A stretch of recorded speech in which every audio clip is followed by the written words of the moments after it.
আমার মতো মেয়ে বেঁচে থাকার থেকে মরে যাওয়া অনেক ভালো।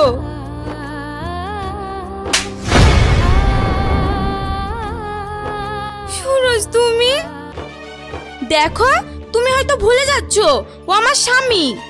আর তুমিও ভুলে যাচ্ছ কোটি টাকার বিনিময়ে আমি ওকে তোমার কাছ থেকে নিয়েছি। তার মানে এটাই যে আজ পর্যন্ত তুমি আমার যত টাকা উড়িয়েছ সেই সব টাকা আমাকে ফেরত দাও, আর তোমার স্বামী তুমি নিয়ে যাও।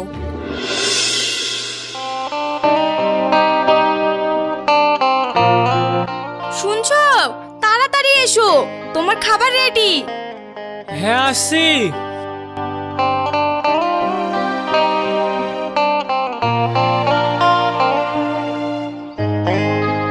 শোনো, আগামীকাল আমাদের বিবাহ বার্ষিকী, তোমার মনে আছে তো? হ্যাঁ হ্যাঁ, মনে আছে। তার মনে থাকবে না? শুধু মনে থাকলেই হবে না, গতবার বিবাহ বার্ষিকীতে তুমি আমায় কথা দিয়েছিলে যে এইবার আমাকে সোনার জিনিস গিফট করবে। কথা যখন দিয়েছি তখন অবশ্যই তোমাকে দেওয়া কথা রাখার চেষ্টা করব। সত্যি বলছো তুমি? আগামীকাল তুমি আর আমি দুজনে মিলে তোমার গিফট কিনতে যাব। বেশ, ঠিক আছে।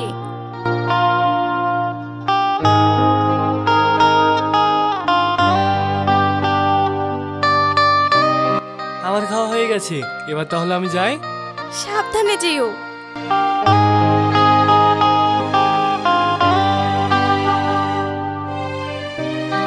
মা, আসুন, আপনার খাবারটা খেয়ে যান।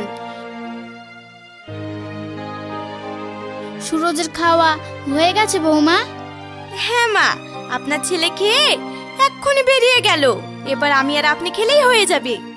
বেশ, তাহলে দাও।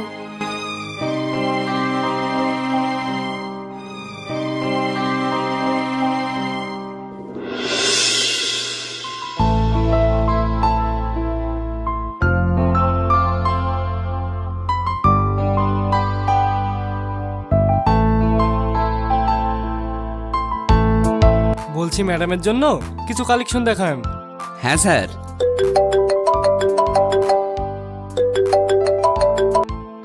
তুমি পছন্দ করো, আমার একটা ফোন এসেছে, আমি কথা বলে আসছি।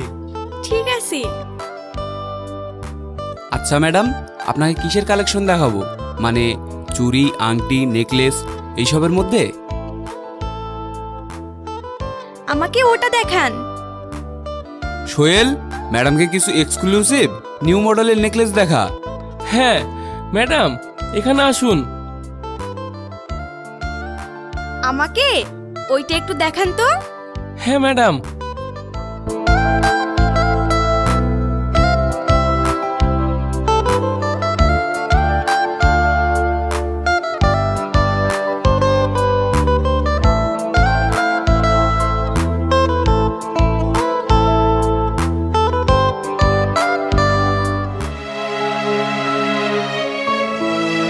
এটা তুমি কি করছো?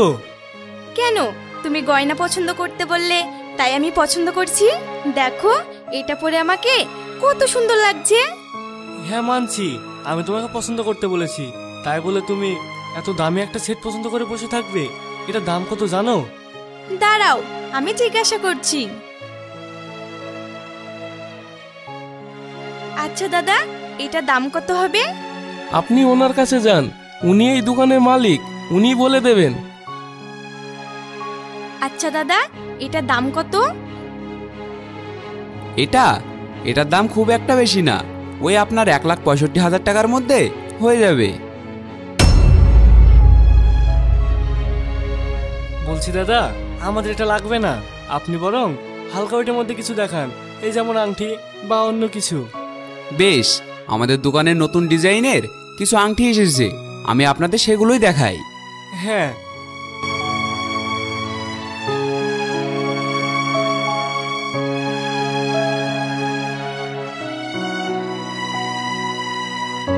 আপনি এটা প্যাক করে দিন। আচ্ছা।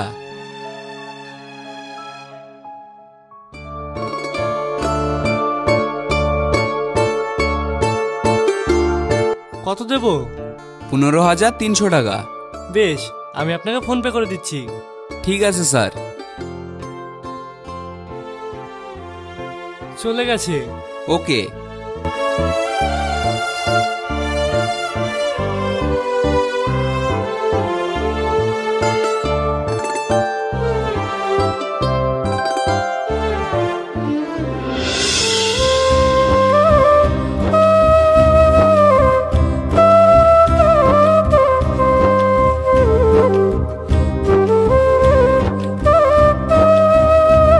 নাসরিন, তাড়াতাড়ি এসো। হ্যাঁ আসছি। গাড়িটা কত সুন্দর বলো। শুধু সুন্দরই না, ওটার অনেক দামও। কত টাকা দাম? জানি না, অত কথা না বাড়িয়ে গাড়িতে চড়ো। তুমি জীবনেও শুধরাবে না।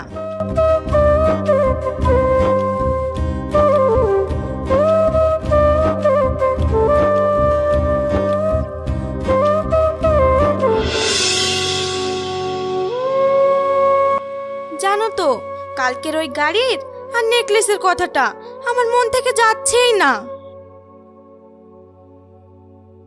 শোনো না আমার কথাটা। নাসরিন, বিরক্ত করো না, কাজ করতে দাও। তুমি কি বলবে বলো, আমি শুনছি। বলছি ওই রকম একটা গাড়ি আমাদের কিনবে। আমার কত দিনের স্বপ্ন, আমাদের একটা বড় বাড়ি থাকবে, একটা গাড়ি থাকবে, আর আমার গা ভর্তি গহনা থাকবে।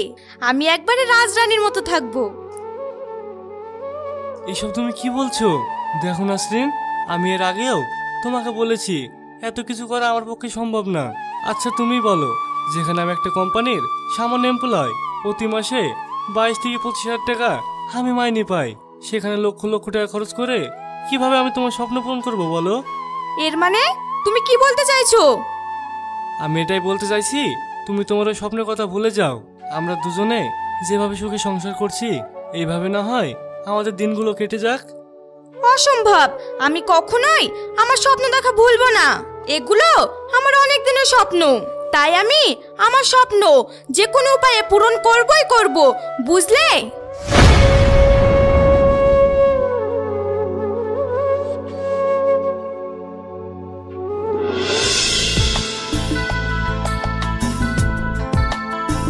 ম্যাম আসছি। এই নিন ম্যাম, আপনার কথা মতো ফাইল রেডি করে ফেলেছি। আচ্ছা ঠিক আছে, ফাইলটা আমাকে দাও। ঝিলিক? তুই? হ্যাঁ আমি তো এই কোম্পানিতে কাজ করি। তাই নাকি? দেখেছিস আমাদের কি ভাগ্য, সেই 8 বছর পর তোর সাথে আবারও আমার ঠিকই দেখা হলো। দাঁড়িয়ে কেন, বস। ঠিক বলেছিস। আসলে কি বলতো, আমাদের কোম্পানিতে নতুন বস আসবে সেটা আমি জানতাম, কিন্তু সেটা যে তুই হবি সেটা আমি ভাবিনি। ওইসব থাক, এখন তুই কি করছিস সেটা বল। কি আর করব, এই তো এখন এই কোম্পানিতে একটা কাজ করছি, আর তার সাথে সাথে আমার মা আর বউকেও সামলাচ্ছি। তুই বিয়ে করে ফেলেছিস? দেখ, জীবন অর্ধেক বয়স তো কেটেই গেল, আর এখন যদি বিয়ে না করি তাহলে কখন করব বল? এবার তোর কথা বল, তুই বিয়ে করিসনি? না রে, কি করব বল, বেশ ভালোই কাটছিল জীবনটা। মা তো সেই ছোট্টবেলায় মারা গিয়েছে, তারপর বাবাটাও হঠাৎ করে মারা যায়। তখন থেকেই বাবার এই এত বড় বিজনেস সামলাতেই সময় কেটে যায়, বিয়ে করার আর সময় হয়নি। তারপর এটা বল, এখন এসে উঠেছিস কোথায়? সে কথা আর বলিস না, এখানে এসেই অফিসে উঠেছি। কি করব বল, যেখানে যাচ্ছি সিঙ্গেল বলে কেউ ঘরই দিচ্ছে না। এখন আমি কি যে করি। কিছু মনে না করলে আমি বলি কি, তুই আমার সাথে আমার বাড়ি চল। তোর বাড়ি? কিন্তু তোর মা বউ যদি? ও নিয়ে তুই ভাবিস না, আমার বউ একটু রাগী, কিন্তু ম্যানেজ হয়ে যাবে। বলছিস?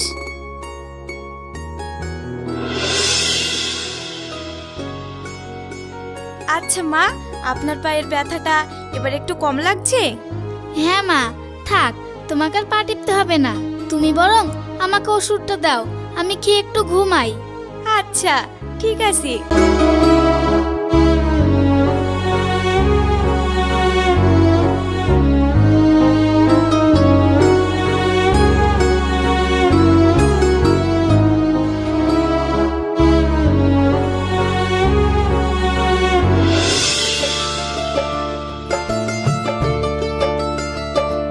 নাসরিন, বাইরে এসো, দেখো আমি কাকে এনেছি। এই অসময়ে আবার কাকে আনলো? যাই তো, গিয়ে দেখি।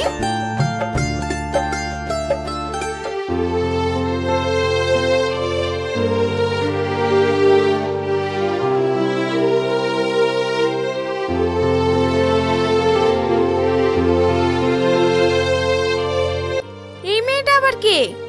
উনি হলো আমার অফিসের বস। আসলে উনি এখানে আজকে এসেছেন, একলা বলে কেউ ঘর ভাড়া দিচ্ছে না। ওনার ঘর পেতে একটু সময় লাগবে, তাই যতদিন না ঘর পাওয়া যাচ্ছে ততদিন উনি আমাদের এখানেই থাকবে। আচ্ছা, তোমার আক্কেল জ্ঞান বলে কোনো জিনিস নেই নাকি? যাকে তাকে তুলে এনে বাড়িতে থাকতে দেবো বললেই হলো না?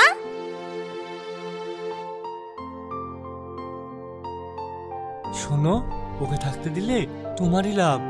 আমার লাভ মানে? তুমি জানো ওর কাছে অনেক দামি দামি মেকআপ আছে। তুমি যদি ওকে থাকতে দাও তাহলে মাঝে মাঝে তুমিও সাজতে পাবে, আর তোমার শখটাও মিটে যাবে। সত্যি বলছো? হ্যাঁ। তাহলে আবার কেন? আমি গিয়ে এক্ষুনি ওর থাকার ঘরটা পরিষ্কার করে দিচ্ছি। তুমি ওনাকে সঙ্গে করে নিয়ে এসো, ঠিক আছে? কি রে, তোর বউ তো রাজি হচ্ছিল না, কি এমন বললি যে তোর বউ রাজি হয়ে গেল? আমি তো তোকে আগে বলেছি ওকে ম্যানেজ করাটা খুব একটা কঠিন কাজ না।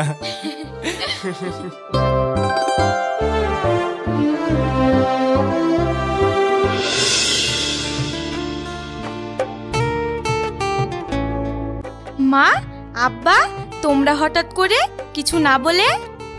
হ্যাঁ রে মা, তোর কথা খুব মনে পড়ছিল, তাই ভাবলাম অনেকদিন তো তোকে দেখিনি, তোকে দেখাও হবে আর নিমন্ত্রণটাও সারা হবে। নিমন্ত্রণ? কিসের নিমন্ত্রণ? আরে বৌমা, তোমার আব্বা মাকে কি ওখানে দাঁড়িয়ে রাখবে? ওনাদের আগে ঘরে ঢুকতে দাও তো। বিয়ান ভালো তো? হ্যাঁ, আমরা ভালো আছি। আপনার শরীর ঠিক আছে তো? হ্যাঁ হ্যাঁ, আপনারা ভিতরে আসেন।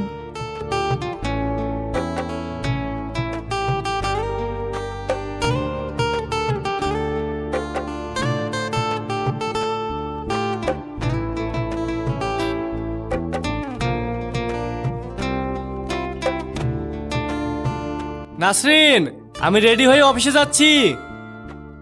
মা, তোমরা কথা বলো, আমি তোমার জামাইকে টিফিন বক্সটা দিয়ে আসি। ঠিক আছে মা।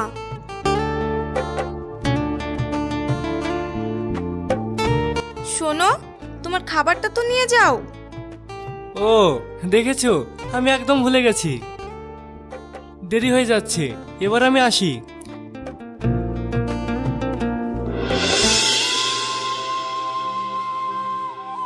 আমরা তাহলে এখন আসি রে মা। তোমরা এখনই চলে যাবে? এই তো এলে, আর একটু পরে গেলে হতো না? না রে মা, তোকে দেখলাম, তুই যে ভালো আছিস এটাই অনেক। আর মনে করে জামাইকে সাথে নিয়ে অবশ্যই যাবে ওই দিন। ঠিক আছে।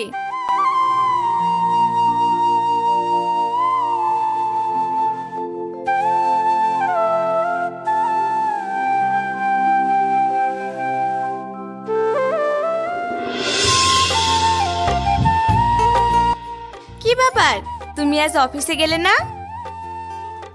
আসলে ঘরটা খুব নোংরা হয়ে পড়ে আছে তো, তাই জামা কাপড়গুলো গোছাচ্ছে।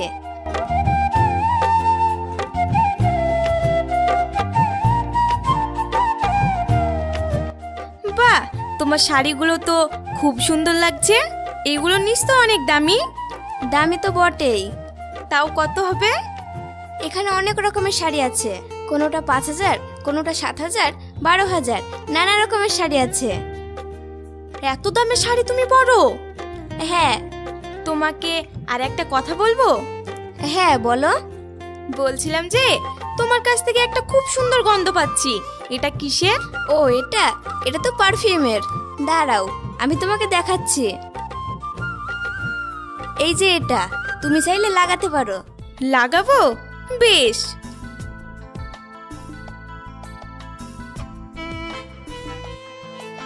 এটা তোমার পছন্দ হয়েছে? খুব পছন্দ হয়েছে। বলছি তুমি এটা আমাকে দেবে? তুমি নেবে? বেশ, আজ থেকে তাহলে ওটা তোমার। সত্যি? তোমাকে অনেক অনেক ধন্যবাদ।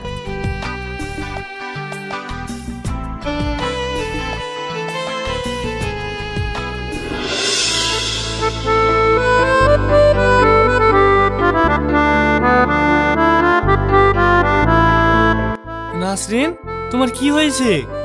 আরে, তুমি চলে এসেছো? হ্যাঁ, কিন্তু তুমি এই ভরা সন্ধেবেলায় জানলা দরজা বন্ধ করে অন্ধকার ঘরে কি করছো? আর ঘর থেকে এত সুন্দর সুগন্ধ পাচ্ছে কিসের? পাচ্ছ না? আরে এটা তো পারফিউমের। দুবাইয়ের পারফিউম, অনেক দাম। তুমি কোথায় পেলে? কেন, তোমার বসের কাছ থেকে নিয়েছি। আচ্ছা, ও তো তোমার বস, ওর কাছে যেমন দামি শাড়ি, দামি মেকআপ, দামি পারফিউম আছে, এরকম আর কি কি আছে? অনেক কিছু আছে, এগুলো তো কিছুই না, এর থেকে আরো বেশি কিছু আছে। এই যেমন লক্ষ লক্ষ দামের গহনা, ও শহরে বড় বাড়ি, কোটি কোটি টাকা। এত কিছু? আচ্ছা, তোমার বস তো থাকার জন্য ঘর পাচ্ছে না। একটা কাজ করি, ওকে আমাদের এখানে একেবারে রেখে দিই, তাহলে এরকম দামি দামি জিনিস মাঝে মধ্যে আমাকেও দেবে। ও কি আমার বউ নাকি যে আমি বললেই ও সারা জীবন এখানে থেকে যাবে? 1 মিনিট, ও যদি তোমার বউ হয় তাহলে নিশ্চয়ই এ বাড়িতে থাকবে। এটা তুমি কি বলছো? হ্যাঁ, আমি ঠিক বলছি। আজ আমি বুঝতে পারছি যে আমার স্বপ্ন পূরণের সময় চলে এসেছে। এগুলো তুমি কি বলছো? আমি ঠিক বলছি। আর একটা কথা ভেবে দেখো, তুমি যদি ঝিলিককে বিয়ে করো তাহলে আমাদের গহনাগাটির, টাকা পয়সা, বাড়ি গাড়ির কোনো কিছুর অভাব থাকবে না। আর তাছাড়াও তুমি তো আমার স্বামী, ফুরিয়ে যাওয়া জিনিস তো না যে ফুরিয়ে যাবে। তাই বলে তুমি তোমার স্বপ্ন পূরণ করতে আমাকে অন্যের কাছে বিক্রি করে দেবে? দেখো, এক কথা বারবার বলতে আমার ভালো লাগে না। আমি আগেই বলেছি, আমার স্বপ্ন পূরণের জন্য আমি সব করতে পারি। আর ওই মেয়ের সাথেই বিয়ে দেব, তাতে কি? এমন তো না যে তুমি আমাকে ছেড়ে অন্য জায়গায় চলে যাচ্ছ। সে তো তুমি এই বাড়িতে আর আমার চোখের সামনেই থাকবে। নাসরিন, আমি তোমাকে ভালোবাসি, আর এইভাবে তোমাকে ছেড়ে আমি অন্য কোনো মেয়ের হতে পারবো না। তাহলে আবার কেন? যখন আমাকে ভালোই বাসো তখন আমার সুখের জন্য না হয় এইটুকু করো। আমি ঝিলিকের সাথে কথা বলে নেব। তুমি ভুল করছো নাসরিন, তুমি বুঝতে পারছো না। তুমি নিজে তোমার হাতে সাজানো গোছানো এই সুখের সংসারটাকে তোমারই ভুলের কারণে ভেঙে চূর্ণ বিচ্ছিন্ন করতে চলেছো। মা, এখনো সময় আছে, তুমি ওকে বোঝাও। দেখো বৌমা, তুমি যেটা করছো সেটা ভুল করছো। তুমি জানো না একজন মেয়ের কাছে তার স্বামী কত বড় সম্পদ। পৃথিবীতে সব কিছুর ভাগ দেয়া যায়, কিন্তু স্বামীর ভাগ কখনোই দেয়া যায় না। দেখুন মা, অত কিছু বলে লাভ নেই। আমার যা ভাবার দরকার তা ভাবা হয়ে গেছে। আমি আমার সিদ্ধান্ত থেকে এক চুল পরিমাণ নড়ব না, তাতে আপনারা রাজি হন আর না হন। বেশ, তুমি যখন ঠিক করে নিয়েছো, তুমি তোমার সিদ্ধান্ত বদলাবে না, তখন কি আর বলবো বলো। তবে একটা কথাই বলবো, একদিন তুমি খুব পস্তাবে। তোমার আর কিছু বলার আছে? না, তুমি যখন ঠিক করে নিয়েছো তখন আর কি বলবো বলো। তাহলে তোমার কথা অনুযায়ী আজ থেকে সুরজ আমার আর আমার সব কিছু তোমার।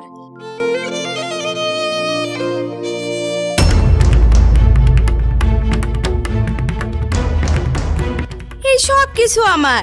আজকের পর থেকে আমি এই সব কিছুর মালিক।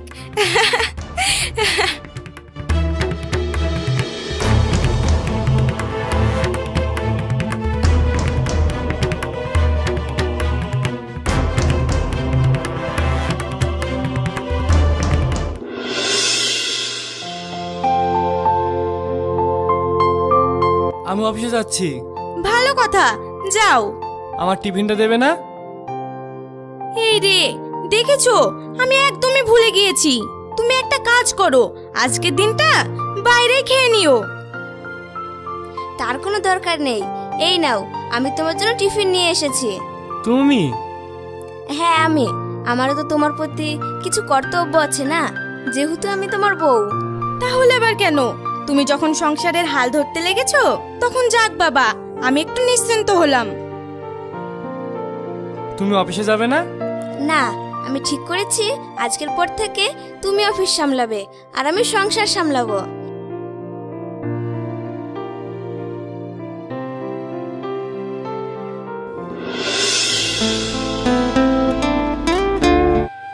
বৌমা, তুমি ঘুমাতে যাচ্ছ? হ্যাঁ, কেন? আপনি কিছু বলবেন? আসলে আমার শরীরটা খুব খারাপ করছে তো, তাই বলছিলাম তুমি যদি আমার কপালটা একটু টিপে দাও। মা, এখন অনেক রাত হয়ে গিয়েছে, আমি ঘুমাবো। কাল আমার একটা পার্টি আছে, সেখানে যেতে হবে। আর এখন যদি রাত জেগে আপনার সেবা করি তাহলে কাল সকালে আমার চোখে নিচে কালি পড়ে যাবে। আর তখন আমাকে দেখে সবাই হাসাহাসি করবে। আমার শরীর খারাপের থেকে কালকের আনন্দটাই তোমার কাছে বড় হয়ে গেল। আসলে কি বলেন তো মা, আপনি ওসব জায়গায় কখনো যাননি তো, তাই বোঝেন না। আমিও আগে বুঝতাম না, কিন্তু এখন বুঝি। বৌমা, আপনি চিন্তা করবেন না মা, আমি আপনার মাথা টিপে দেবো। তুমি? হ্যাঁ মা, আমি।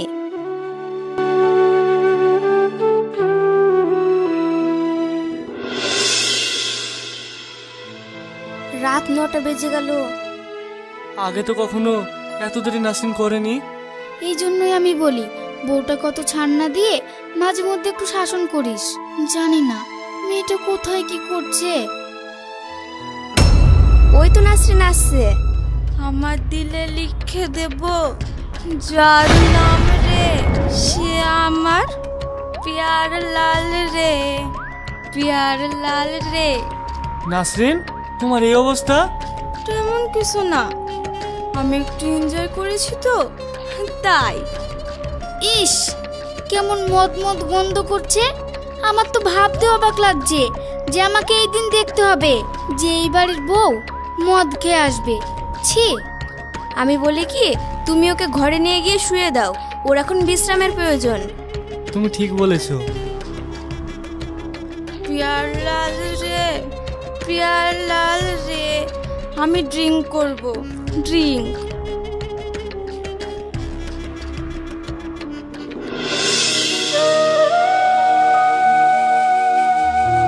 বলছিলাম যে তোমার আব্বা ফোন করেছিল ওনাদের বাড়ি যাওয়ার জন্য। আমার সময় নেই, যদি এবার ফোন করে তাহলে বলে দেবে আমরা যেতে পারবো না। নাসরিন, ওনারা তোমার আব্বা মা। হলেই বা? এ কি, তুমি বালিশ নিয়ে কোথায় যাচ্ছ? আমি ঠিক করেছি আজ থেকে আমি ঝিলিকের সাথে থাকবো। ঝিলিকের সাথে থাকবে কেন? অনেক রাত পর্যন্ত লাইট জ্বালিয়ে আমাকে কাজ করতে হয় তো, এতে তোমার অনেক অসুবিধা হয় তো, তাই।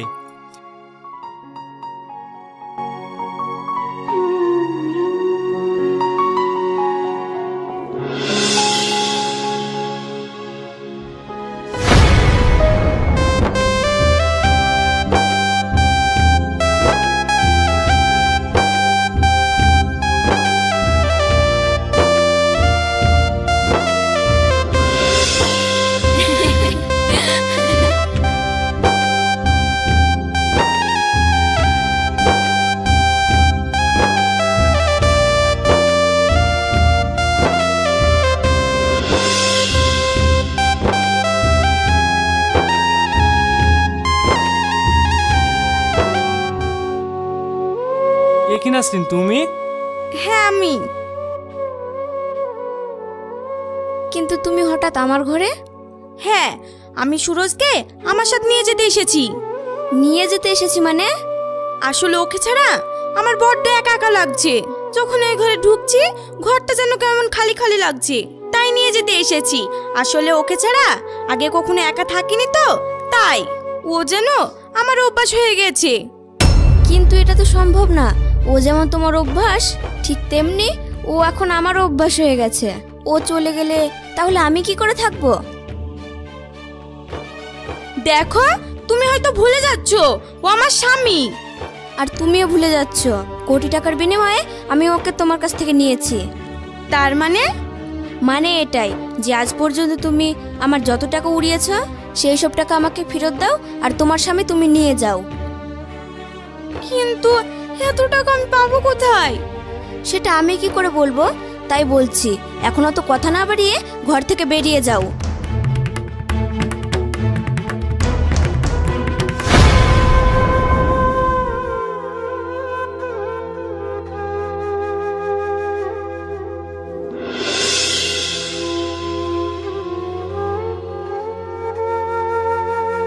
আচ্ছা সুরজ, বলছিলাম যে চলো না আমি আর তুমি আজ একটু আমার বাপের বাড়ি থেকে ঘুরিয়ে আসি। সরি, আজ হবে না। হবে না? আসলে আজ একটু ঝিলিক কিনে বেরোবো তো, তাই। ঝিলিককে নিয়ে যাবে, তাই আমার সাথে যাবে না? বাহ, আজ দেখছি আমার থেকে ঝিলিকই তোমার কাছে বেশি আপন হলো। তুমি ভুল বললে, আমি ঝিলিক আপন করিনি, এসব কিছু করেছো তুমি। একবার অতীতের কথাগুলো ভেবে দেখো, আমি তোমাকে অনেকবার বারণ করেছিলাম, কিন্তু তুমি আমার কোনো কথাই শোনোনি। এখন তো কিছু করার নেই, এই সব কিছু তোমাকে মেনে নিতেই হবে।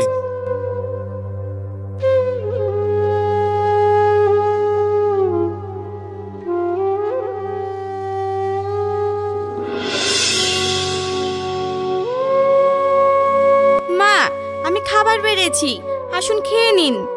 না না, তার কোনো দরকার নেই। যাবার আগে ঝিলিক আমাকে সব খাবার খাইয়ে রেখে গেছে। ও, খাওয়া হয়ে গিয়েছে? তুমি একটা কাজ করো, জেগে না থেকে ঘুমিয়ে পড়ো।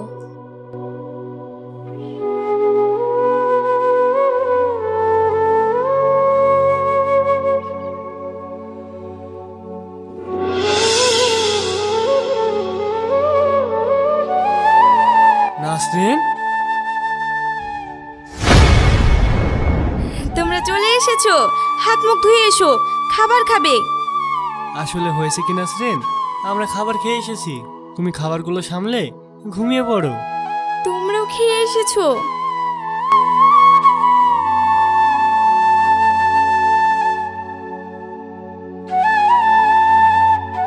আজ খুব মজা হলো বলো। আমি ভেবেছি প্রতি রবিবার ছুটির দিনে এইভাবে দুজনে একসাথে ঘুরতে বেরোবো। তোমার যা ইচ্ছা।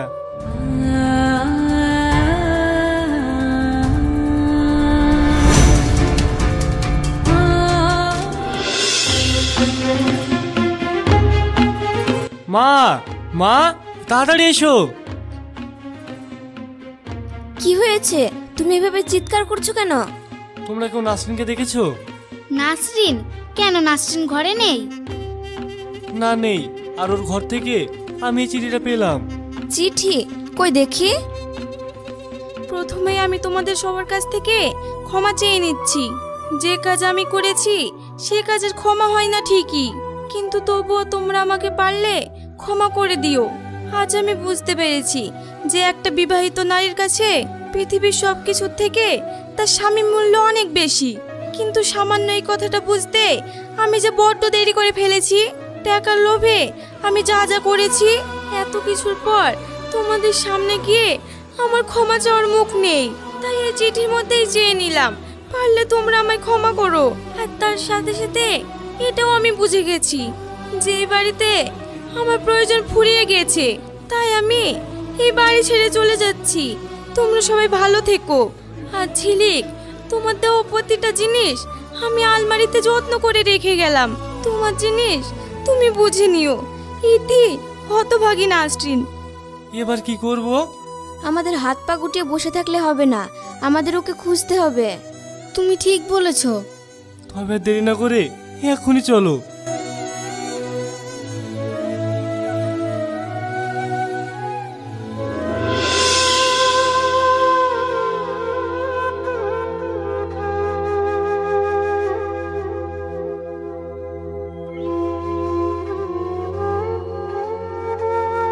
এ কি মা, তোর এই অবস্থা কি করে হলো? জামাই তোর সাথে খারাপ কিছু করেছে? না, আসলে সব কিছু আমারই পাপের ফল। পাপের ফল মানে? হ্যাঁ মা। এইসব তুই কি বলছিস? হ্যাঁ, ঠিকই বলছি। আমার মতো মেয়ে বেঁচে থাকার থেকে মরে যাওয়া অনেক ভালো।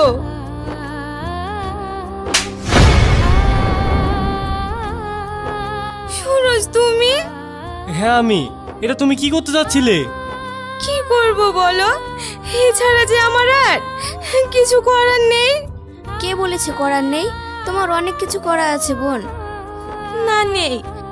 যে স্ত্রী টাকা লোভে নিজের স্বামীকে অন্যের কাছে বিক্রি করে দেয়, অন্য কোনো মেয়ের হাতে তুলে দেয়, তার বেঁচে থাকার থেকে না থাকা অনেক ভালো। কি বলেছে আমি বিক্রি হয়েছি? আমি এখনো তোমারই আছি, আর ভবিষ্যতে তোমারই থাকবো। মানে এটাই যে আজ পর্যন্ত আমরা তোমার সাথে যা যা করেছি এই সব কিছু নাটক। আসলে তুমি লোভে পড়ে এমন পাগল হয়ে গিয়েছিলে যে তোমাকে থামানোর কোনো উপায়ই ছিল না। তাই আমি, আন্টি আর সুরজ মিলে প্ল্যান করে তোমার সাথে এগুলো করেছি। তার মানে তোমার সাথে সুরজের বিয়ে হয়নি? না হয়নি, আমি আগেও বলেছি তুমি ছাড়া আমার জীবনে অন্য কোনো মেয়ের অস্তিত্ব নেই। সত্যি বলছো? তুমি বিশ্বাস করো, আমিও বুঝতে পেরেছি যে আমার জীবনে তুমি কত বড় গুরুত্বপূর্ণ। তাই আর আমি কোনো কিছুর বিনিময়ে তোমাকে হারাতে চাই না। তুমি তোমার ভুলটা যখন বুঝতে পেরেছো, তখন ঘরের লক্ষ্মী ঘরে ফিরে চলো।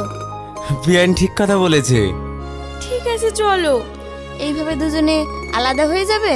তাহলে এবার কিন্তু আমি সত্যি সত্যি সুরজের হাত ধরে নেব। মোটেই না।